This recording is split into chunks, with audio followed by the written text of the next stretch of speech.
Next up in this video, we're going to take a look at how we can capture this three-dimensional image into a two-dimensional rendered scene. To do that, we're going to be using our render tools, and we can access those through our Windows menu here, or we can also access them from our toolbar here. We've got our open render view, our render current frame, an IPR render, and our render settings. So we're going to go ahead and start with our render settings so that we can see what kind of options we have for rendering the view that we have. And the basics of this, we have the render layer and render using Maya software render. We've got additional types of renderers. We've got a mental ray renderer and then the hardware rendering as well. We're going to stick with just the basic defaults for right now, just our Maya software render. And we'll look down below and see what kinds of options we have available. We've got things such as color management, file output, frame range in case we're doing some sort of animation, renderable cameras, the kind of cameras that we're going to be using to render from, the image size, how big are we going to render this image to, and additional things like scene assembly and render options. The main ones that we want to focus on are going to be our file output. How do we want to output this file? And for us, the camera that we're going to be using, which is the current camera that we have in the viewport, and then the image size. So the image size right now is they've got presets, and this one's an HD 540. You can see that you've got various types of presets that we can use. We're going to go to a custom, and then we're doing a pixel aspect. So we're just going to go in and say, let's say a 1024 by 768. We've got a resolution that we can do. We're just going to leave it at 72 pixels for the resolution, and then the aspect ratios are fine. Alright, so that sets us up for our image size that we're going to do.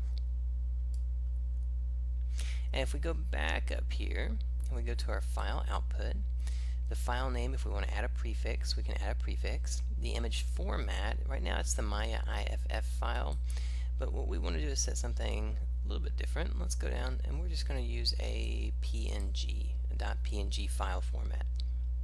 You can adjust any compression. It has compression options, and that should give us just what we need for setting up the file. The next thing that we want to do is actually render out the scene. So we're going to open up our render view, and this is where the rendering happens, right in here. On the render view, we have an option to render out the current frame. We can also render out regionally selected regions. Additional options in here, we're not going to look too much at these, as the main thing that we need to focus on is just being able to render. So we're going to simply click on our render button. We're going to get our output window. Tells us a little bit about what's going on with the render. How about I move that out of the way so we can see that happen again? And we'll do a render. There we go. And that renders out that scene that's right there in front of us. We can make this a little bit bigger. The size that it rendered, we can see down here, it did a 1024, 768. Frame number 1, render time was about 1 second. Now if we were to move our camera around, we're just going to slide this one off to the side a little bit. If we were to move our camera or pan this over and then we re-render the scene, it's going to render from that view that we're at. So this is how it works, is we can set up our camera where we want it, and then when we render from that camera, we're going to get what we see inside of that box. Alright, and then when you get what you want, then you can go in to your file and save image, and in your file save image you can then save out your file. We'll do a temp render. You can choose a format from here if you want, and then we can hit save. And that's the way we can use our scene that we're working on. We can use the render settings to set it up, and then we can use the render view to render it out, and then save out that 2D image. And then just to showcase that 2D image,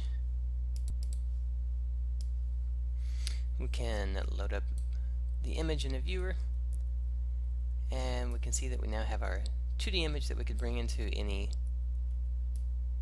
image editing software and to make any modifications on it that we might need. And there we go. That's going to be our basic process for running through the rendering steps.